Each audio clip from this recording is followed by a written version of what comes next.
Hello, my friends. Welcome back to Speak English Well. I'm Terry. Do you feel like you are not improving even though you're still learning and practicing? Maybe you feel stuck. Maybe you feel tired of studying. Maybe you feel like your English is not getting better. Well, don't worry. This is normal. And today, I'm going to guide you step by step to help you break through this feeling and make your next big jump in English fluency. Are you ready? Let's begin. So, imagine you are climbing a beautiful mountain. At the beginning of your climb, you move quickly. Every step takes you higher and higher. You can feel the difference. You see the difference. When you look around, your view changes. You can see more of the valley, more of the sky. You feel happy. You feel proud. You feel excited to keep going. But then something changes. The path becomes flat. You are still walking, but you are not going higher. You are moving forward, but your view stays almost the same. It feels like nothing is changing, even though you are still putting in effort. This is exactly what happens in language learning. When you start learning English, almost everything feels like a victory. The first time you say, "How are you?" and someone understands you, it's just amazing. The first time you understand a song or a sentence in a movie, you feel proud. You can see your progress every week. Your vocabulary grows quickly. Your listening feels stronger. Your speaking becomes smoother. But later, something happens. The big jumps become smaller. You are still learning, but you don't see the improvement as clearly. Your speaking sounds the same to you.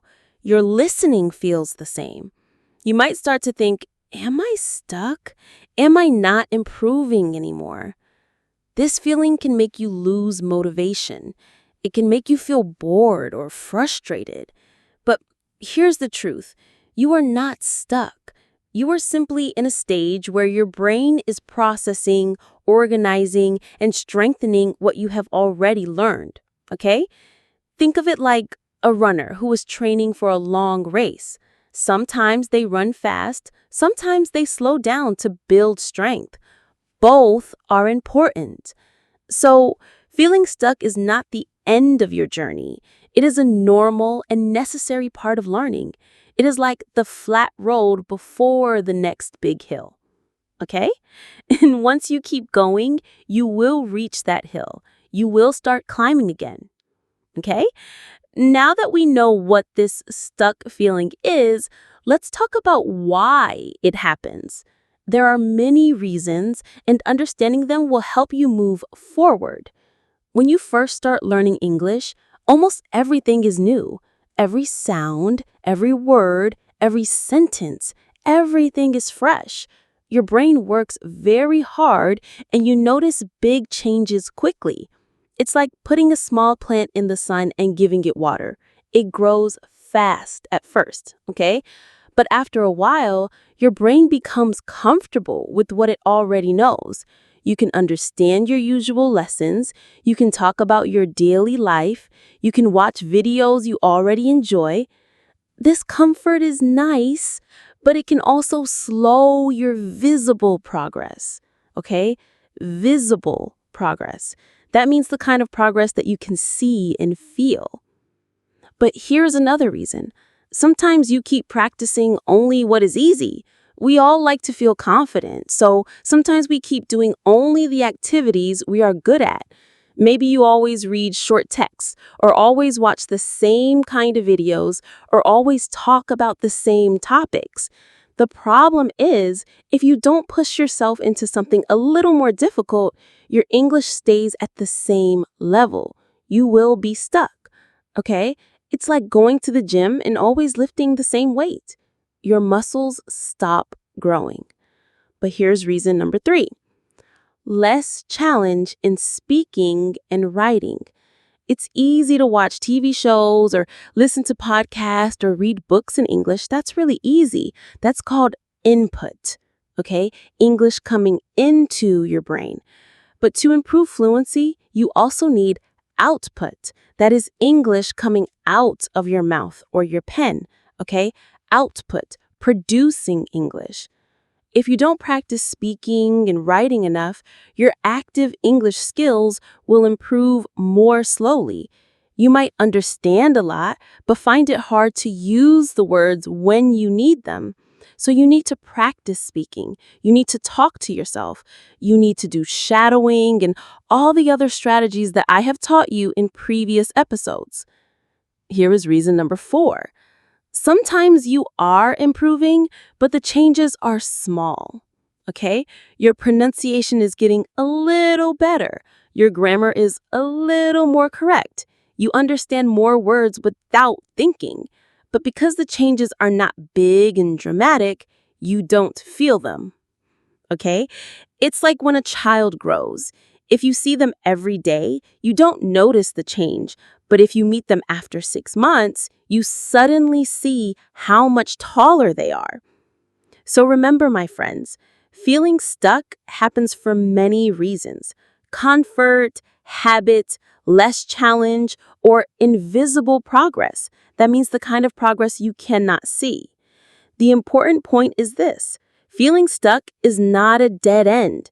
It's not the end of your journey. It's just a signal that it's time to try something new. Okay?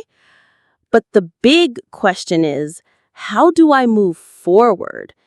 How do we start climbing again? Now I'm going to give you 4 practical steps. Step number 1, push your output.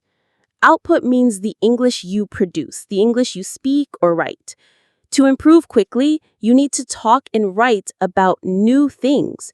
If you always talk about your daily routine, try giving your opinion about a movie.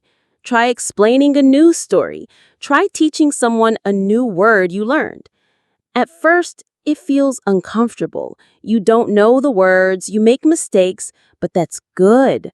Mistakes show your brain is learning something new. Step number 2, track your progress. When you are in the slow zone, in the feeling stuck stage, progress is small and easy to miss. So you must record it to see it. Every week, record yourself speaking for 1 to 2 minutes about anything. Save your recordings. After a month, listen to the old ones. You will hear your progress. You will hear your pronunciation, your speed, and your confidence. Step number 4, learn in short, focused bursts. Okay, big study sessions are not always better. Instead of 2 hours once a week, try 15 to 20 minutes every single day. In each short session, focus on just one thing, one grammar point, one short listening exercise, or one new group of words.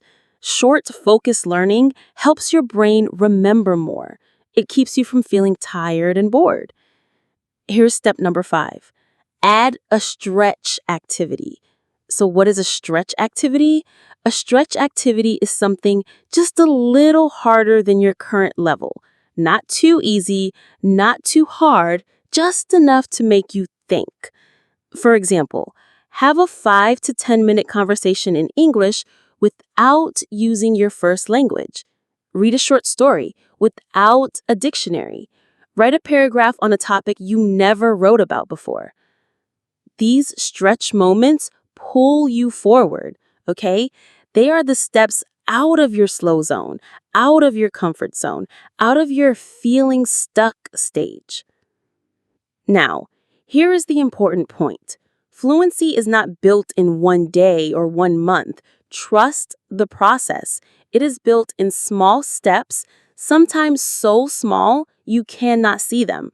You must trust that these steps are taking you forward, even if they are quiet and invisible. Don't wait for big, dramatic improvement to feel proud. Celebrate the small wins.